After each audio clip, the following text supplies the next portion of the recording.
palavra com vocês.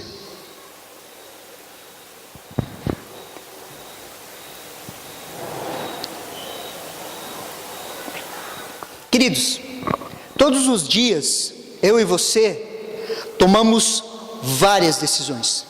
Alguns estudos apontam para 35 mil decisões todos os dias. Alguns estudos apontam para 35 mil decisões que nós tomamos todos os dias. Algumas muito importantes e outras totalmente insignificantes. Por exemplo, toca o despertador, você decide ou você se levanta, ou você coloca no soneca e dorme mais 5 minutos. Esses 5 minutos, se você tiver adiantado, não vai fazer diferença nenhuma na sua vida, mas você pode decidir em se levantar ou não. Quando você se levanta, você vai para o seu guarda-roupa, você decide a roupa que você vai usar. Você senta na mesa e você decide aquilo que é o seu café da manhã.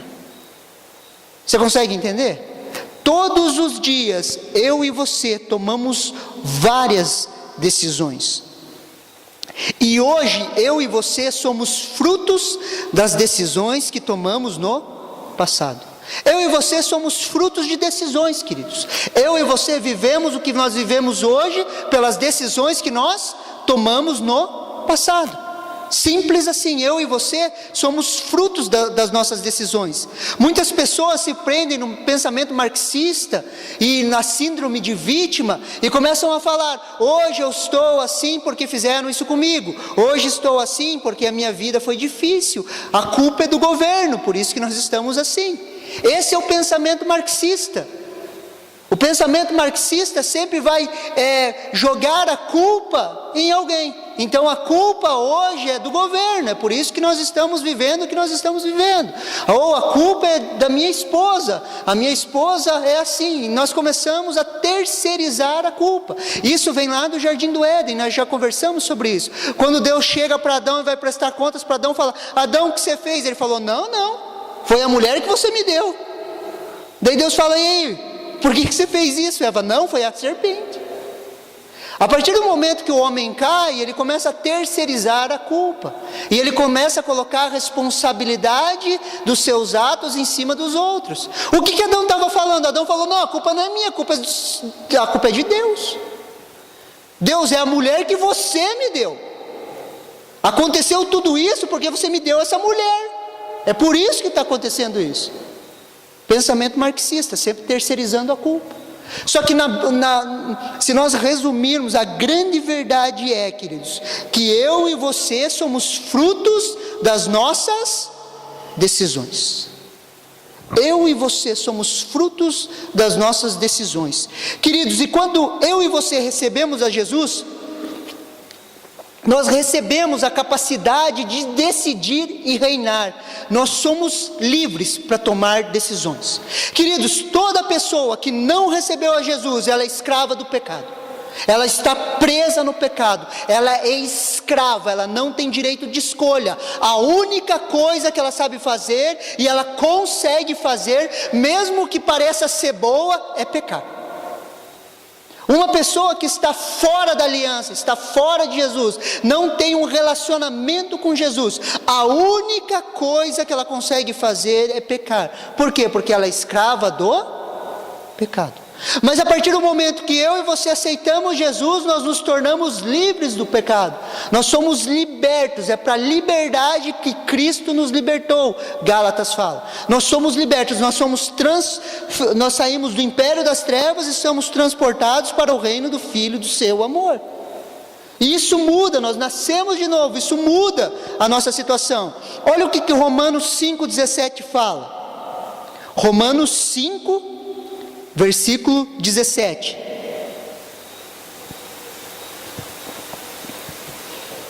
Se pela ofensa de um, e por meio de um só, reinou a morte, ele está falando de Adão aqui, ó. Se pela ofensa de um, e por meio de um só, reinou a morte, muito mais os que receberam a abundância da graça e o dom da justiça reinarão em vida por meio de um só, a saber, Jesus Cristo. Se pela ofensa de um reinou a morte, muito mais aqueles que receberam a abundância da graça e o dom da justiça reinarão em vida. Não reinarão na próxima vida, reinarão em vida, é para agora. E o que é reinar em vida, queridos? É ter a capacidade de tomar decisões, ter a capacidade de reinar sobre as nossas emoções, ter a capacidade de reinar sobre as circunstâncias, ter a capacidade de se tornar um rei em Cristo Jesus. Por isso que a Bíblia fala em Apocalipse que nós somos reis e sacerdotes. Sem Jesus, eu e você somos escravos de pecado. Jesus nos tirou da posição de vítima e nos colocou para reinar em vida. Isso já é nosso. Eu e você já recebemos da abundância da graça e do dom da justiça. Amém? Nós recebemos nós recebemos da abundância da graça e do dom da justiça. Isso é nosso, queridos, já é nosso. O que precisamos então para reinar ou tomar decisões corretas? O que eu e você precisamos para reinar em vida e tomar decisões corretas? Repita comigo assim: sabedoria. Sabedoria para tomar decisões. E esse é o tema da minha mensagem: frutos da sabedoria. Frutos da sabedoria. Nós precisamos desses frutos para tomar decisões corretas. Abram comigo lá em Tiago 1, do 5 ao 8. Tiago 1, do 5 ao 8.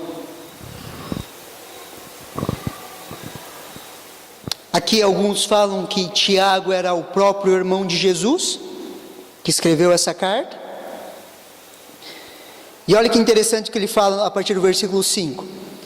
Se porém algum de vós necessita de sabedoria, peça a Deus, que todos dá deliberadamente, e nada lhe impropera, e ser-lhe-á concedida. Peça, porém, com fé, em nada duvidando, pois o que duvida é semelhante à onda do mar, impelida e agitada pelo vento. Não suponha esse homem que alcançará do Senhor alguma coisa. Homem de ânimo dobre, inconstante em todos os seus caminhos. Queridos, Deus, Ele é a fonte de toda a sabedoria, e eu e você temos acesso a essa fonte. O que Tiago está falando? Se você tem falta de sabedoria, peça a Deus, se comunique com Deus, ore a Deus, fale com Deus, peça sabedoria, porque Ele dá, e de forma abundante sobre as nossas vidas. Deus, Ele tem prazer em derramar da sua sabedoria sobre as nossas vidas, e o que nós precisamos para reinar em vida é dessa sabedoria. Olha o que 1 Coríntios 2,12 fala. Anote e preste atenção. Olha o que 1 Coríntios 2,12 fala. Ora, nós não temos recebido o Espírito do mundo, e sim o Espírito que vem de Deus, para que conheçamos o que por Deus foi nos dado gratuitamente. Mais uma vez, ora, nós não temos recebido o Espírito do mundo, e sim o Espírito que vem de Deus, para que conheçamos o que por Deus foi nos dado gratuitamente. Eu e você não temos recebido o Espírito do mundo, nós temos recebido o Espírito de Deus. E o que o Espírito de Deus vem fazer em nós? Nos mostrar, nos fazer compreender aquilo que nós recebemos gratuitamente. A sabedoria de Deus nós recebemos de forma gratuita.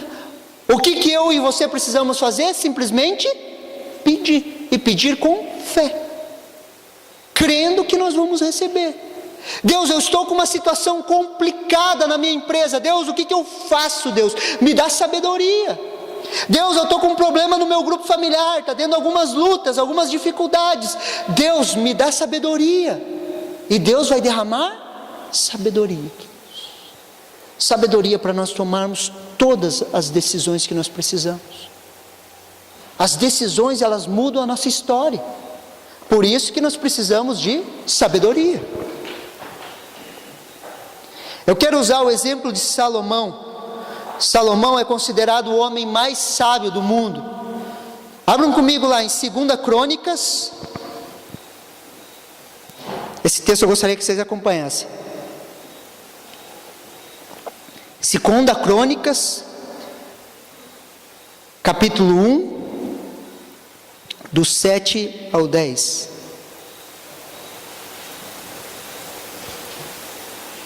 Segunda Crônicas 1, do 7 ao 10. Todos acharam? Naquela mesma noite apareceu Deus a Salomão e lhe disse: pede-me o que queres que eu te dê. Respondeu-lhe Salomão: de grande benevolência usaste para com meu pai Davi, e a mim me fizeste reinar em seu lugar. Agora, pois, ó Senhor Deus, cumpra-se a tua promessa feita a Davi, meu pai, porque tu me constituíste rei sobre um povo numeroso como o pó da terra. Dá-me, pois, agora sabedoria e conhecimento, para que eu saiba conduzir-me à testa deste povo, pois quem poderá julgar a este povo? Salomão tinha aproximadamente 21 anos, queridos, quando começou a reinar. Quando começou a reinar sobre o povo de Israel. Deus, ele traz uma possibilidade para Salomão. Deus aparece diante de Salomão e traz uma possibilidade para ele. Pede-me o que eu quero, o que você quer, e eu vou te dar. Você já parou para pensar? O Deus de toda a terra, o Senhor de todo o universo, Ele te abre um leque de possibilidades. Pede-me o que você quiser e eu vou te dar. Ele abriu um leque de possibilidades. Preste atenção aqui, ó. Deus, Ele trabalha com possibilidades. Deus, Ele trabalha com possibilidades. Quando Jesus está andando, aparece o cego na beira do caminho lá, filho de Davi, filho de Davi, filho de Davi, tem compaixão de mim. Jesus chega para o cego, o que Jesus fala para ele? O que queres que eu te faça? Abriu um leque de possibilidades. O cara era cego e pobre, sim ou não? Ele podia muito bem falar: eu quero ficar rico. Ele podia falar: me dá um cão guia. Sim ou não? Deus abriu um leque de possibilidades. Deus, Ele geralmente trabalha com possibilidades, queridos. Por quê? Para que eu e você possamos aprender a tomar decisões. Ele abre leques de possibilidades.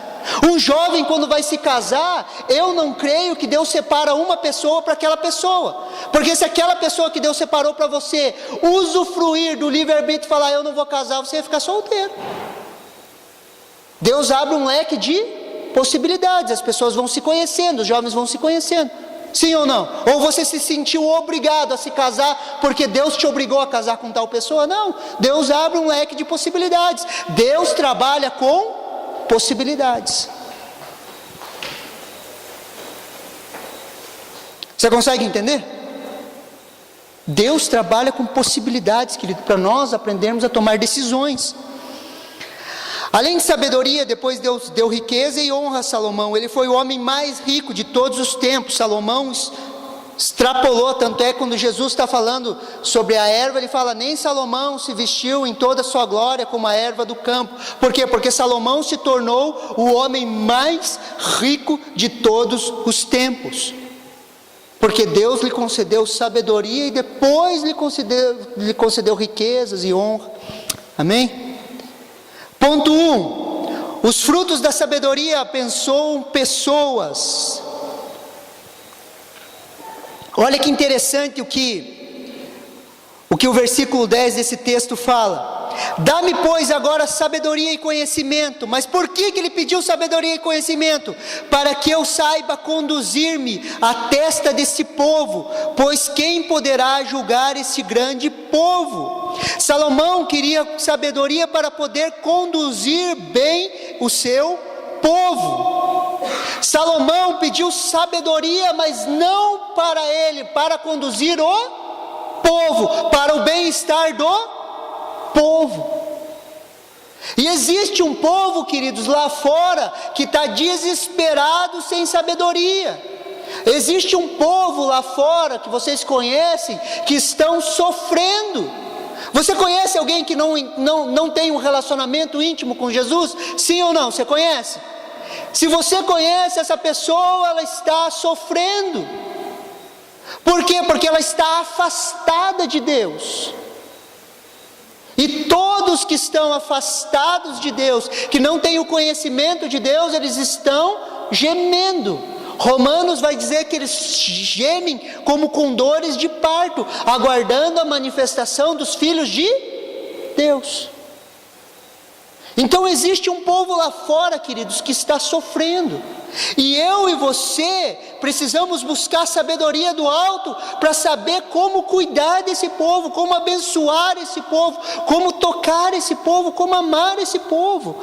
Olha o que Colossenses 1:27 fala. Colossenses 1:27. Aos quais Deus quis dar a conhecer qual é a riqueza da glória deste mistério entre os gentios. Isto é, Cristo em vós, a esperança da glória. Cristo em vós, a esperança da glória. O que Paulo estava falando? Cristo, Jesus, em mim e em você, é a esperança da glória desse povo lá de fora. Muitas vezes nós olhamos para as pessoas lá fora e a gente pensa, não, se ele conseguir um novo emprego, ele vai ficar melhor. Não, se tiver uma saúde melhor. Ah, não, se ele estudar em bons colégios. Ah, não, são paliativos, queridos. A grande verdade é que as pessoas lá fora, elas precisam de Jesus. A esperança do Brasil não é um novo governo, a esperança do Brasil é Jesus. Você consegue entender? Se fosse um governo justo, queridos, países como a Suíça, como a Suécia, que tem um índice de desigualdade social muito pequeno, onde todos ganham bem, onde todos vivem bem, onde todos têm acesso à saúde, educação, não teria um alto índice de suicídio. A Suíça é um ótimo país para se morar, mas um lugar onde as pessoas estão se matando. Se matando por quê? Porque não tem Jesus. Cristo em nós, a esperança da glória. Você consegue entender? Nós precisamos de sabedoria para abençoar pessoas, queridos. Servir como Jesus é fluir na sabedoria do alto. Jesus, ele é a própria sabedoria de Deus. Então, a princípio, queridos, quando nós desejamos sabedoria, nós precisamos desejar sabedoria para abençoar pessoas, querido, para tocar pessoas, para trazer solução para a vida das pessoas. Vocês conseguem entender, sim ou não? Nós precisamos buscar essa sabedoria, e essa sabedoria está disponível. Eu quero andar um pouquinho com vocês sobre o livro de Provérbios. A maior parte do livro de Provérbios ele foi escrito por Salomão. Interessante, Salomão escreveu 3 livros na Bíblia. Salomão escreveu Cantares, Cântico dos Cânticos, escreveu grande parte do livro de Provérbios e escreveu o livro de Eclesiastes. Se você lê os 3 livros, você fala, nossa, esse homem entra em contradição. Se você lê os 3 livros, Cantares, Provérbios e Eclesiastes, você vai falar, não, isso aqui contradiz. Só que não é verdade, queridos. Quando Salomão escreveu Cantares, Salomão era um jovem. E ele estava apaixonado pela Sulamita. Sulamita, ela devia ser uma mulher negra. E ele não deve ter visto muitas mulheres negras. E quando ele viu aquela mulher negra, ele se apaixonou por ela. Cantares aponta do relacionamento é um livro profético que aponta do relacionamento da igreja com Jesus, com o noivo. Então é um livro onde um jovem está escrevendo para sua amada. É um livro romântico. É bom até às vezes os que não são casados não lerem muito assim, né? Para não ficar imaginando muitas coisas, mas é um livro onde que há um relacionamento, aquela paixão da juventude. Provérbios, quando Salomão escreve, Salomão já é um homem de meia idade, aproximadamente ali 40 anos, então é um homem um pouco mais maduro, que ele começa a lembrar dos conselhos do seu pai, ele começa a falar da sabedoria nos envolvendo, da busca pelo conhecimento, da proteção que isso nos dá. E Salomão, quando vai escrever Eclesiastes, ele já é um ancião, um homem mais velho. O que ele escreve? Vaidade, vaidade, tudo é vaidade. Por quê? Porque ele chegou a essa conclusão. O tempo ensinou ele amadureceu nisso. Então esses 3 livros foram escritos pelo mesmo homem, em períodos da sua vida diferentes, amém? E eu quero falar um pouquinho sobre o livro de Provérbios, andar um pouquinho sobre o livro de Provérbios. Provérbios, ele tem 31 capítulos, queridos. Um capítulo por dia do mês, amém? Você quer ser sábio? Leia e medite Provérbios. Tem 31 capítulos, então você pode pegar um por dia. Terminou? Volta um por dia. Certinho, 31 capítulos. Todos os dias você vai ter um banquete no livro de Provérbios. Vamos trabalhar algumas coisas práticas. Ponto 2. O sábio recebe repreensão. Repita comigo assim: o sábio recebe repreensão. Provérbios 9, do 7 ao 10, abram comigo lá. Já pode deixar no livro de Provérbios, que nós vamos andar bastante nele. Provérbios 9, do 7 ao 10.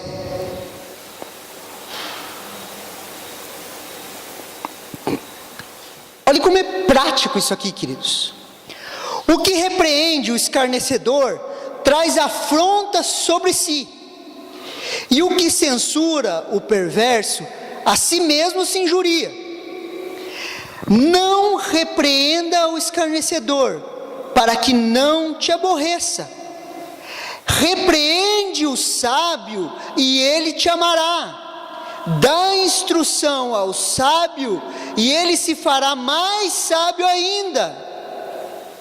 Ensina o justo, e ele crescerá em prudência. O temor do Senhor é o princípio da sabedoria, e o conhecimento do santo é prudência. Queridos, eu e você precisamos aprender a ser repreendidos. Essa é uma faceta do amor de Deus. Queridos, o pior que não ter é não ter e achar que tem. O pior que não ter é não ter e achar que tem. Quer ver um exemplo? A pessoa não tem a salvação, ela não entendeu a salvação, mas ela acha que tem. Como é difícil você conseguir explanar para que ela entenda que ela não tem, porque ela está convencida que ela tem. Então o pior de não ter é não ter e achar que tem. Você consegue entender? E muitas vezes com relação à repreensão, nós não compreendemos essa verdade, e nós não gostamos de ser repreendidos. Só que é uma das facetas do amor de Deus, a repreensão. Deus, ele nos repreende. E queridos, o mais impressionante, Deus usa pessoas. Deus, ele usa pessoas. Olha o que 1 João 4:20 fala, não precisa ler, abrir, eu vou só ler aqui para vocês. E se alguém disser que ama a Deus e odiar ao seu irmão, é mentiroso. Pois aquele que não ama o seu irmão que vê, não pode amar a Deus a quem não vê. Isso é um princípio. Se eu não amo o meu irmão que eu vejo, como que eu vou amar a Deus que eu não vejo? Se eu não ouço o meu irmão que eu vejo, como eu posso ouvir a Deus que eu não vejo? Você consegue entender que é um princípio? Porque muitas pessoas falam assim: se Deus falar comigo eu recebo, se Deus falar comigo eu mudo. Queridos, Deus usa pessoas para falar com você. Deus usa o seu irmão para falar com você. Como você pode dizer que você ouve a Deus que não vê, se você não ouve o seu irmão a quem você vê? Esse é o princípio que João estava querendo falar. E muitas pessoas se escondem atrás de uma religiosidade, falando: a partir do momento que Deus falar comigo, eu mudo. Mas queridos, Deus usa pessoas, Deus usa sua esposa, Deus usa seu pastor, seu líder de grupo familiar, Deus usa pessoas para falar com você. E muitas vezes Deus vai usar as pessoas para nos repreender. E aí o caldo começa a azedar. Porque nós precisamos trabalhar o nosso coração. O interessante, olha o que o provérbio fala: o que repreende o escarnecedor traz afronta sobre si. Queridos, quando eu leio um texto desse, eu não fico pensando que eu vou ser aquele que repreende. Eu fico pensando que eu não quero ser o escarnecedor. Deus livra o meu coração de ser o escarnecedor. Porque muitas pessoas leem o texto e falam assim: então eu vou olhar para quem eu posso e não posso repreender. Deixa eu te dar uma dica: leia o texto olhando e pedindo, clamando a Deus: Deus, me faz não ser o escarnecedor. Porque se alguém vir me repreender, eu quero ser sábio e receber essa repreensão. Para quê? Para que haja uma mudança. Você consegue entender isso? Você consegue entender isso? Abram comigo lá em Hebreus 12, do 4 ao 6.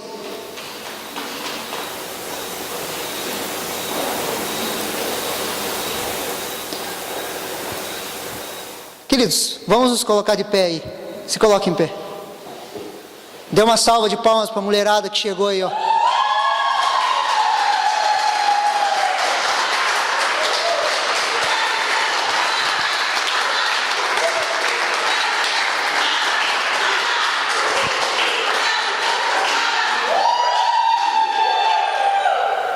Dois minutos para vocês darem um abraço aí, os homens, as mulheres, depois a gente continua a palavra.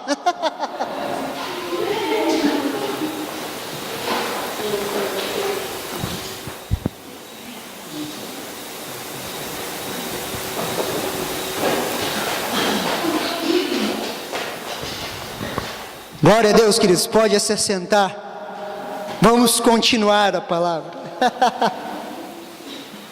Depois as mulheres dão um testemunho no final do culto, tá bem? Vamos continuar aqui. Abram comigo lá em Hebreus 12, do 4 ao 6. Hebreus 12, do 4 ao 6. Essa palavra, queridos, ela ministrou muito o meu coração durante anos, queridos. Anos eu tenho meditado nessa palavra. Olha o que Hebreus 12, do 4 ao 6 fala.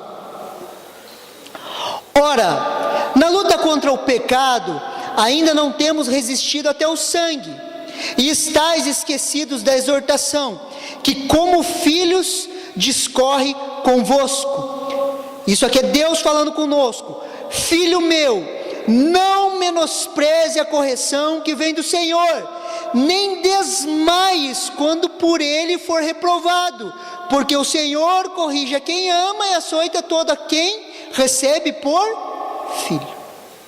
Você consegue entender que existem momentos que Deus vai nos repreender de uma forma tão forte, que o autor de Hebreus fale: filho meu, não desmaie, não perca as forças, não desfaleça quando for repreendido.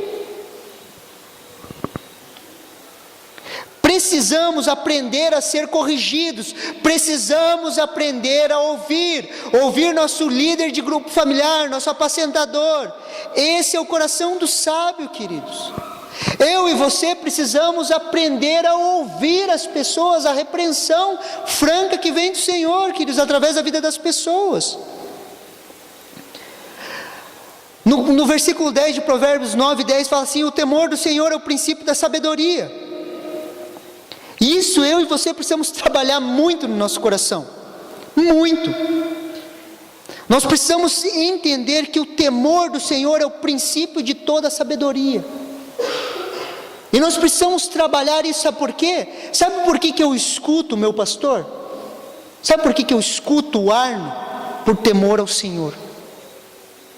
Porque eu temo a Deus. Eu escuto Ele. Eu escuto quando Ele me repreende. Por quê? Por causa do temor a Deus. Esse é o princípio, querido. Eu e você precisamos aprender a ouvir a voz dos nossos apacentadores, dos nossos líderes. Queridos, foi Deus que estabeleceu eles sobre nós, não fomos nós que escolhemos, foi Deus que estabeleceu e nós precisamos aprender a ouvir. Olha esse texto, vocês já estão em Provérbios 27, do 5 ao 6. Isso aqui eu queria que vocês prestassem muita atenção. Provérbios 27, do 5 ao 6. Se possível, marquem na Bíblia de vocês esse versículo.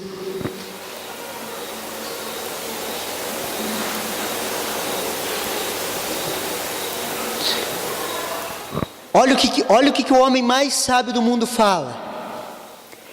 Melhor é a repreensão franca do que o amor encoberto. Leais são as feridas feitas pelo que ama, porém os beijos de quem odeia são enganosos. Melhor é a repreensão franca que o amor encoberto. É melhor, queridos, eu ter alguém que ande do meu lado, que me repreenda de forma franca, por amor, para que haja uma transformação na minha vida, para que eu saia de uma zona de conforto, do que eu ficar andando com bajuladores. Ah não, é tudo certinho. Não, queridos, muitas vezes nós precisamos da repreensão franca. Muito mais vale isso do que o amor encoberto. Você consegue entender?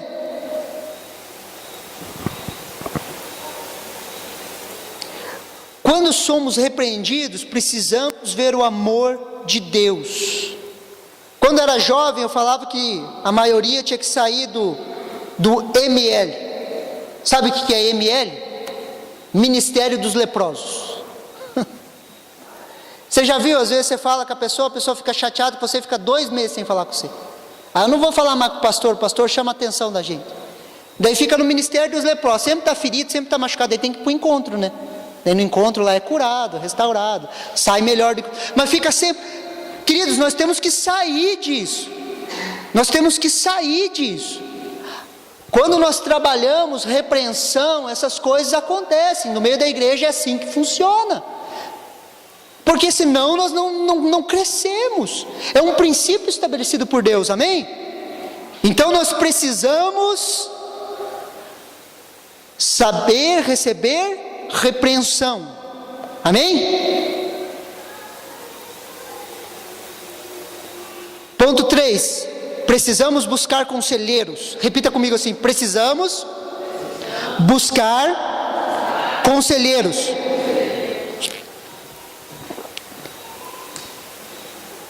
Provérbios 11, 14. Provérbios 11, 14 fala assim: não havendo sábia direção, cai o povo, mas na multidão de conselheiros há segurança. Provérbios 24, 6 fala assim: com medidas de prudência fará guerra, na multidão de conselheiros está a vitória. Queridos, é na multidão de conselheiros, não é na multidão de conselhos. É na multidão de conselheiros que nós encontramos abrigo. É na multidão de conselheiros, de pessoas que podem falar na minha vida, que nós encontramos segurança. Precisamos estabelecer conselheiros em nossa caminhada. Porque ninguém sabe tudo. Você já parou para pensar que você não sabe tudo? Que para onde Deus vai te levar, para onde Deus quer estabelecer a sua vida, aonde Deus está levando a sua caminhada, você vai passar por lugares que você não sabe o que fazer. Você já parou para pensar nisso? Existem coisas, queridos, na vida da igreja que eu não sei o que fazer. Eu não sei o que fazer. Sabe o que eu faço? Eu vou e pergunto para o Arno. O Arno é um dos meus conselheiros. Eu sento com o meu pastor e falo: eu tenho essa situação e eu não sei o que fazer. E não tem nada de errado em eu não saber o que fazer. Converso com ele.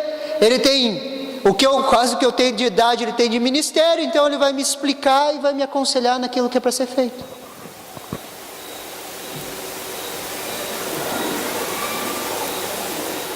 Provérbios 3, do 5 ao 7, fala assim: confia no Senhor de todo o teu coração, e não te estribes no teu próprio entendimento.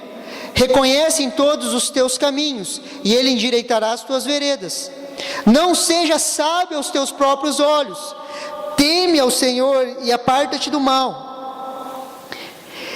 Eu reconheço ao Senhor, reconhecendo as pessoas que Ele colocou ao meu lado. Eu reconheço a Deus reconhecendo a Kelly, a minha esposa. Eu reconheço a Deus quando eu ouço o que a Kelly tem para me falar. Quando eu começo a perguntar para Kelly, o que você acha disso? Eu não estou me fazendo sábio aos meus próprios olhos. Eu estou temendo ao Senhor, cumprindo o princípio, entendendo que Deus colocou ela como a minha auxiliadora. E o mesmo sobre os nossos líderes, nossos apacentadores de grupo familiar. Muitas vezes você precisa se abrir e falar, para quê? Para que venha o conselho. Daí o que você está falando? Você está cumprindo o princípio. Você está temendo o Senhor.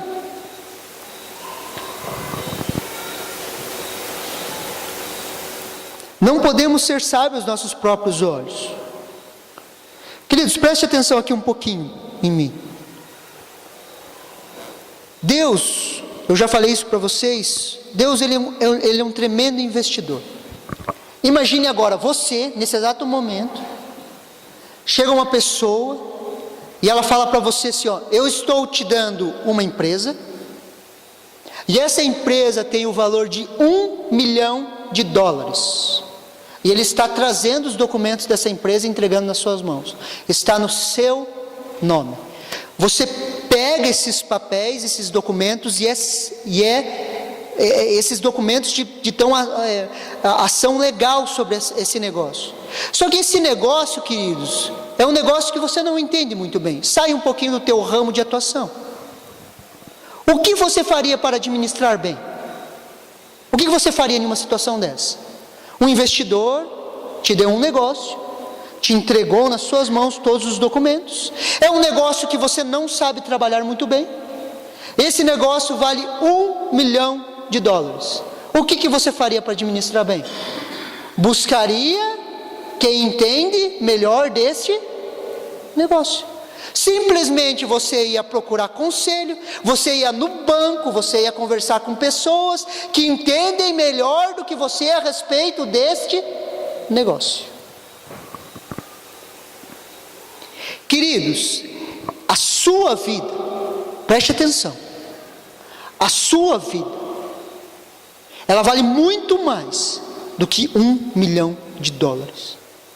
Jesus investiu o sangue dele na minha e na sua vida. Atos 20, 28 fala assim: atentai por vós e por todo o rebanho sobre o qual o Espírito Santo vos constituiu bispos, para pastorear a igreja de Deus, a qual ele comprou com seu próprio sangue. Isaías 53, 11 fala assim: ele verá o fruto do seu penoso trabalho, e sua alma ficará satisfeita. Eu e você recebemos como paga pelas nossas vidas o sangue de Jesus. Deus investiu o sangue do seu único filho sobre as nossas vidas. Cabe a mim e a você administrarmos bem a nossa vida. Vida que não é mais nossa, mas sim dele. Só que nós não sabemos administrar bem as nossas vidas. Você já percebeu isso? Você já percebeu que às vezes a gente não sabe administrar bem o nosso casamento? A gente não sabe administrar bem a criação dos filhos, a gente não sabe administrar bem a nossa saúde, nós não sabemos administrar bem as nossas finanças, nós não sabemos administrar bem várias áreas das nossas vidas. E o que nós deveríamos fazer, queridos? Buscar conselheiros, pessoas mais maduras que encostem em nós e nos ensinem a administrar melhor a nossa vida. Nossa vida, querido, a minha e a sua, ela é extremamente valiosa. A Bíblia chega ao ponto de falar que todo ouro e toda a prata, elas não são capazes de pagar o preço por uma só alma. Você consegue entender que a tua vida, ela é uma empresa? A tua vida é uma empresa, queridos. Ela precisa ser administrada. Você precisa aprender a tomar decisões. Só que nós precisamos estabelecer conselheiros, queridos. Nós precisamos estabelecer pessoas que tenham coragem de nos repreender de forma franca, que tenham coragem de chegar, cara, se você continuar por esse caminho, ao qual eu já andei, você vai quebrar a cara lá na frente, como eu quebrei. Nós precisamos estabelecer pessoas que falem na nossa vida. Para quê? Para que hajam frutos de sabedoria nas nossas decisões. Você já tomou uma decisão que você fala, cara, que burrada que eu fiz? Você já tomou uma decisão assim? Cara, olha a burrada que eu fiz, cara. Olha onde eu me meti. Cara, e se tivesse alguém mais maduro, alguém mais velho, alguém que ouvisse a voz de Deus, ouvisse a direção de Deus, para te direcionar, você não tinha feito. Se você se permitisse ouvir. Queridos, quando nós falamos de liderança de grupo familiar, é isso que nós estamos falando. Nós não estamos colocando pessoas em posição mais alta, pessoas em posições mais baixas. Nós estamos colocando pessoas que possam orar umas pelas outras e entender a voz de Deus, discernir e aconselhar uns aos outros, porque eu e você precisamos de conselheiros. Eu e você precisamos de pessoas. Nós precisamos abrir as nossas mágoas, as nossas feridas, as nossas dores, queridos. Nós precisamos chegar para pessoas e abrir os nossos podres, falar, pastor, apacentador, sei lá, falar, eu preciso de ajuda, eu estou preso, eu não consigo parar de beber, eu não consigo parar de fumar, eu faço coisas escondidas que eu não quero fazer mais. Só que nós precisamos permitir que as pessoas entrem na nossa vida. Nós precisamos permitir que os conselheiros entrem. Nós precisamos permitir que as pessoas toquem as nossas vidas. Nós precisamos descobrir quem que são as pessoas. Nós precisamos buscar os conselheiros, queridos.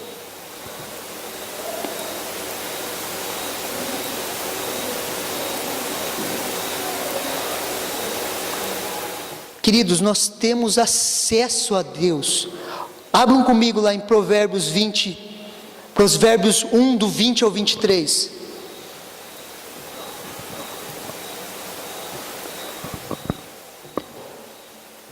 Provérbios 1, do 20 ao 23.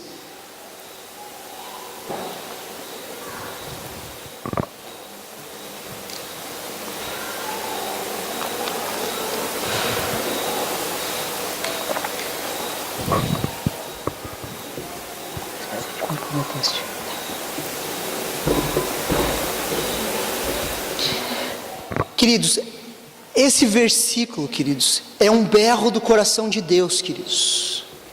Esse versículo é um berro do coração de Deus. Preste atenção no que ele fala. Grita na rua a sabedoria, nas praças levanta a sua voz, do alto dos muros clama, à entrada das portas, nas cidades, profere as suas palavras. Até quando, ó nécio, amarás a necessidade? E vós, escarnecedores, desejareis o escândalo, e vós, loucos, aborreceis o conhecimento. Atentais à minha repreensão, eis que derramarei copiosamente para vós outros o meu espírito, e vos farei saber as minhas palavras. A sabedoria berra nas praças, berra nas igrejas. Até quando, ó nécio? Até quando vocês vão endurecer o seu coração? Estou pronto para derramar o meu espírito sobre vocês. Estou pronto pronto para derramar a sabedoria sobre vocês. Até quando vocês vão tapar a voz? Até quando vão tapar os ouvidos à minha voz? É um berro do coração de Deus. Grita a sabedoria. Jesus é a sabedoria de Deus. O livro de Provérbios são todas as características do caráter de Jesus. E Jesus grita nas praças: até quando? Até quando? Uma das funções do Espírito Santo é moldar o caráter de Jesus em nós. Provérbio é a descrição da sabedoria de Jesus. Quando temos comunhão com Ele, recebemos dessa sabedoria. Quando entramos em comunhão com Ele, quando começamos a ouvir a Ele, quando começamos a ouvir a voz dEle, quando começamos a ouvir as pessoas que nos amam, as pessoas que nos repreendem por amor, as pessoas que nos chamam a atenção, nós começamos a desenvolver o caráter dEle, queridos. A sabedoria é uma das 7 facetas do Espírito de Deus. Isaías 11:2 fala assim: repousará sobre ele o Espírito do Senhor, o Espírito da sabedoria e do entendimento, o Espírito do conselho e da fortaleza, o Espírito do conhecimento e do temor do Senhor.